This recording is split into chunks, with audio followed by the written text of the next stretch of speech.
24, I just felt like something was missing.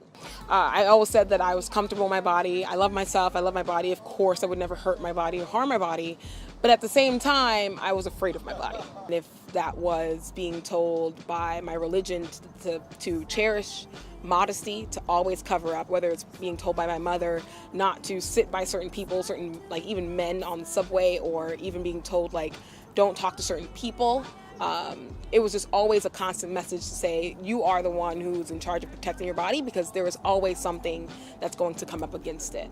I was hiding from stares, from attention, unwanted attention. I just wanted to be a person that could move through whatever space, that could be whatever, and not have it being tied to my body, not having the attention being put on my breast size or the size of my hips or anything like that. I didn't want to be looked at as an object. I wanted to be looked at as a person.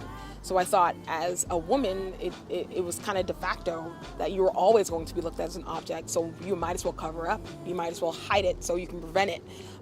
So I carried that fear with me. I carried it well into my teenage years, when that meant always wearing long sleeves. And I always retreated to my religion for that. Grew up Mormon. And in Mormonism, you're not supposed to wear anything beyond like a short sleeve. You're not supposed to wear tanks. I appreciated that because I never wanted to show my arms. I never wanted to show my legs. I never wanted to show my neck. So I found refuge in my religion that told me as a woman I had to cover up.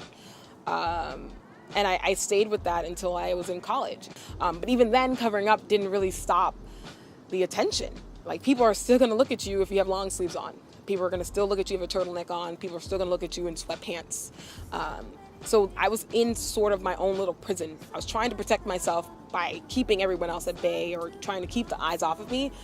But I was more so imprisoning myself. There was a point where I couldn't even look at myself in the mirror.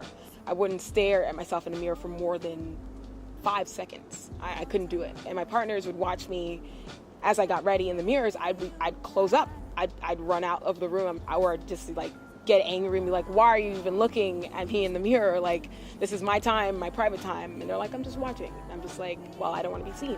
And it wasn't till that point where I realized my body had grown into something that I couldn't even recognize. I recognized curves that I hadn't seen. Other people were pointing it out. And I would be like, oh, I didn't notice I had a little butt there. Oh, my boobs are actually growing in. So certain things like that told me that the way I saw my body and the way I thought of my body were totally different. So to get to the point, from the point of I'm afraid of my body, I don't love my body, I want it to be hidden, I don't want it to be seen, I want to protect it from unknown dangers, to getting to the point of I love my body, I'm comfortable with it, I could take it anywhere. That just took consistent affirmations, like every day. So the work that I first did was standing in a mirror and just repeating the words over and over again. I love myself, I love myself, I love myself.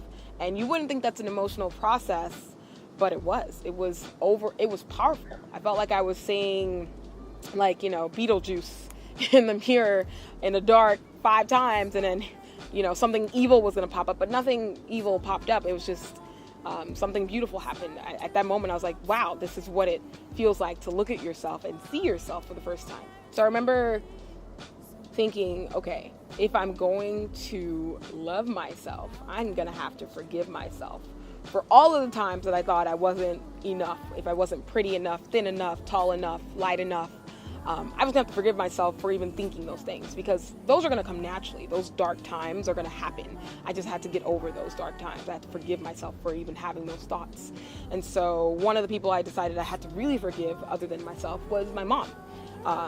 Because I was angry towards her. I was angry about the way that she taught me about my body. I was angry that she told me that I had to hide it, that I had to protect it from some, lurking danger.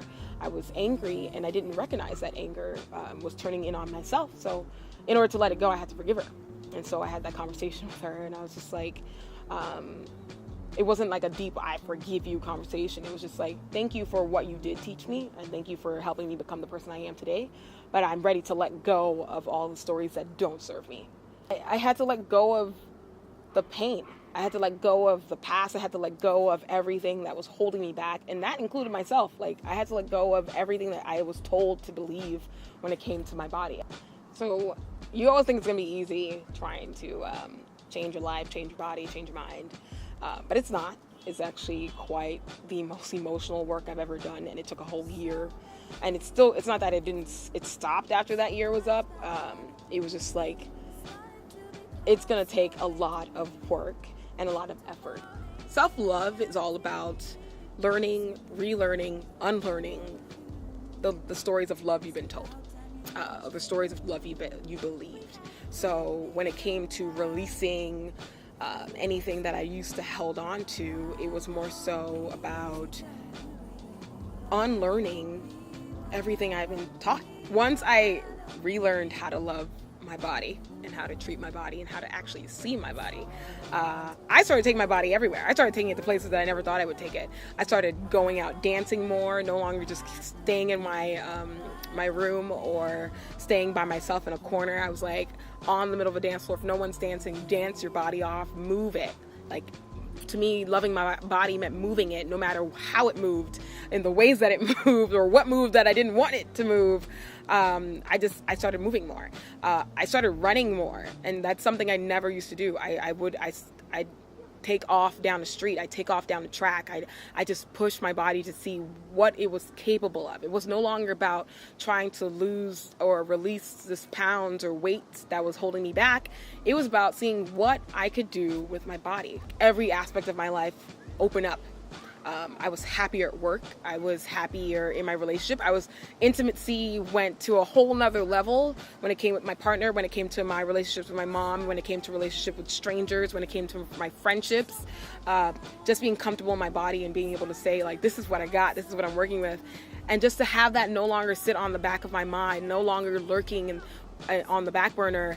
I could live a full life. I could live a free life that wasn't always chained to what I perceive my body as. When it came to opening up, I asked myself, well, do you want to live a life that's not free? Do you want to spend your life worrying about every small thing about your body, about the way you saw it, the way you loved yourself? Or did you just want to love yourself and live? I chose the latter. I think opening up means that you're going to decide that no longer will you be a prisoner to your own mind, to standards that are not set by you, to some invisible ruler that you're holding yourself to. Or you could decide to be completely happy in freedom. So when I decided to open up and to embrace myself, to release everything I was holding on to, I decided to open a door and step into myself fully. And that's when I feel like I actually have been living my best life.